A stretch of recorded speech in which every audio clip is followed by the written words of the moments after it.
Fala pessoal, mais um dia aqui pessoal, domingou, já iniciando o trabalho, estão quebrando a laje pessoal, para descobrir uma vegetação enterrada que tem na laje, e vão passar por lá, essa rede nova, essa população aqui ó, já quebrei a laje, já cortei, agora vou estar tirando pessoal, vou estar tirando esse pedaço tudo para depois quando eu passar bem a aprumada nova, vou estar interligando nessa antiga aqui. Valeu galera, lembrando que essa antiga aqui tá boa, fizemos o teste com 14 kg de pressão.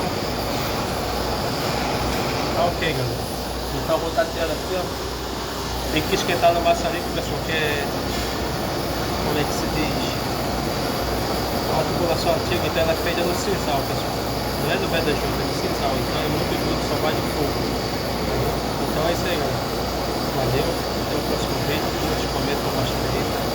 Deixa um comentário aí para estar me fortalecendo aqui no canal. Valeu, gente. Um abraço e até o próximo vídeo.